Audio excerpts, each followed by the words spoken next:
Well, let me give you 7 reasons why I think we should all be delighted that Sergio Perez is driving for Red Bull next year alongside Max Verstappen.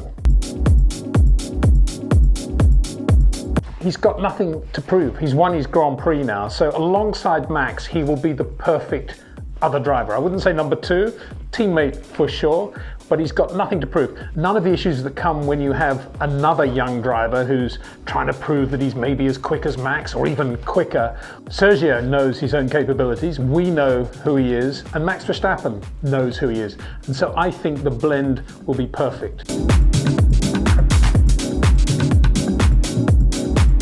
Number 2, Sergio has never driven better, and that's a very good thing because first of all it means that he's not afraid to admit to faults, and secondly he's not afraid to keep learning. And a lot of Formula One drivers, particularly the younger ones, are, surprisingly enough. And a lot of credit for that, of course, should go to Tom McCullough, who's ex-Williams, ex-Sauber, now at Racing Point, was at Force India as well. He's very much of the ethos of Rob Wilson. All the things that Rob talks about: gentle, firm on the brakes, little turn, big turn, flat car, create your own flat car area for change of direction, keep the car in a straight line as much as possible.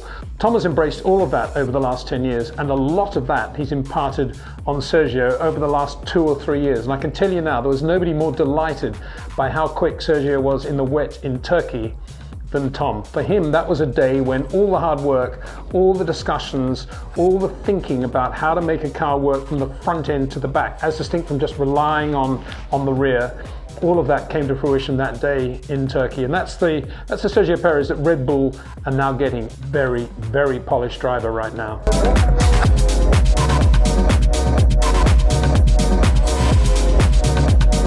Number 3, Sergio's native feel for the back end of the car. I've talked about this many times, and it's about putting the power down in a very linear way, not overloading the loaded rear any more than it can take. He's had that from day one. That's been one of his great calling cards. He still has that too, and not many drivers are of that quality. Kimi Raikkonen used to be like that. I think he's fallen away a little bit. Jenson Button, for sure, that was his greatest quality as well, in my view. And I think Sergio has that as well. He wasn't as good in other areas, but look at point number 2. He's getting better all the time, so he's a very, very good all-round driver now. And I would go so far to say right now, he's probably better in the way he manages the rear than even Max Verstappen. Not that Max hasn't been getting better as well, and not that Max isn't brilliant in all departments, but this is one area where I think Max will be looking at Sergio's traces and saying, wow, that is impressive.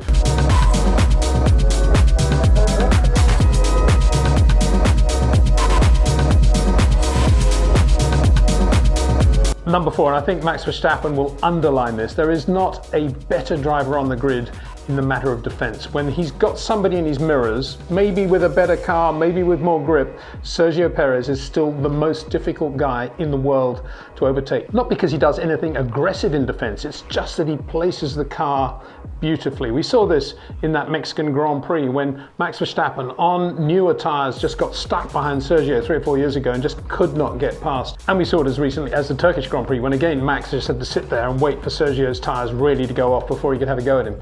So Sergio in defense, absolutely immaculate, and he has this ability, and this is part of being a great defense driver, he has this ability just to get into a rhythm and reproduce those lap times in that very, very rhythmic way. Fabulous to watch as a racing driver.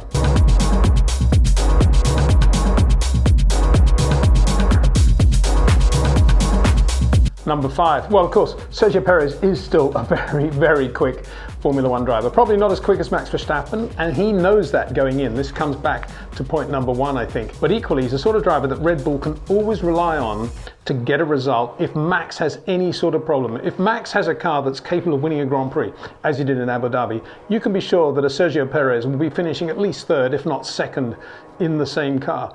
And if Max has any sort of problem, and it's a winning day for the car, good chance Sergio's going to win some more Grand Prix as well. So he is still a very, very quick racing driver. He's not lost any of that edge. And I think a lot of that has come, again, just to reiterate the point, from the Tom McCullough ethos of how to go about racing, which in turn is related to how Rob Wilson does it.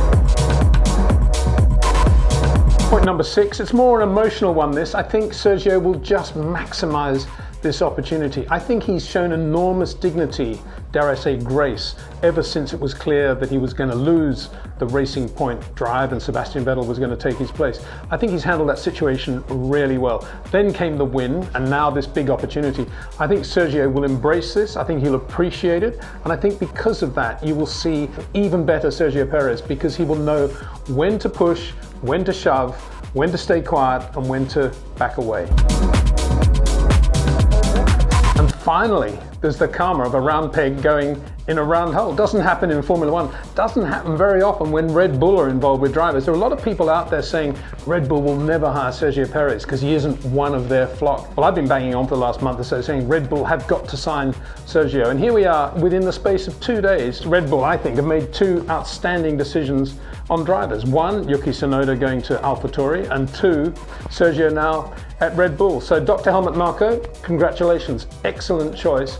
And I think it's great for Formula One. It's a cliche to say that, it's very easy to say that, it's a platitude, but it is good for Formula One because it means that things are right. And when things are right, it's always going to produce great results. We've got Fernando Alonso coming back with Renault. We've got Yuki Tsunoda, a very dramatic young Japanese driver at AlphaTauri. We've got Mick Schumacher in at Haas. We've got the volatile Nikita Mazepin in the other car at Haas. And now we have Sergio Perez at Red Bull as well. If you add that to the full starting grid that we have at the moment, to me, it looks like we're going to have a really, really good driver lineup for 2021.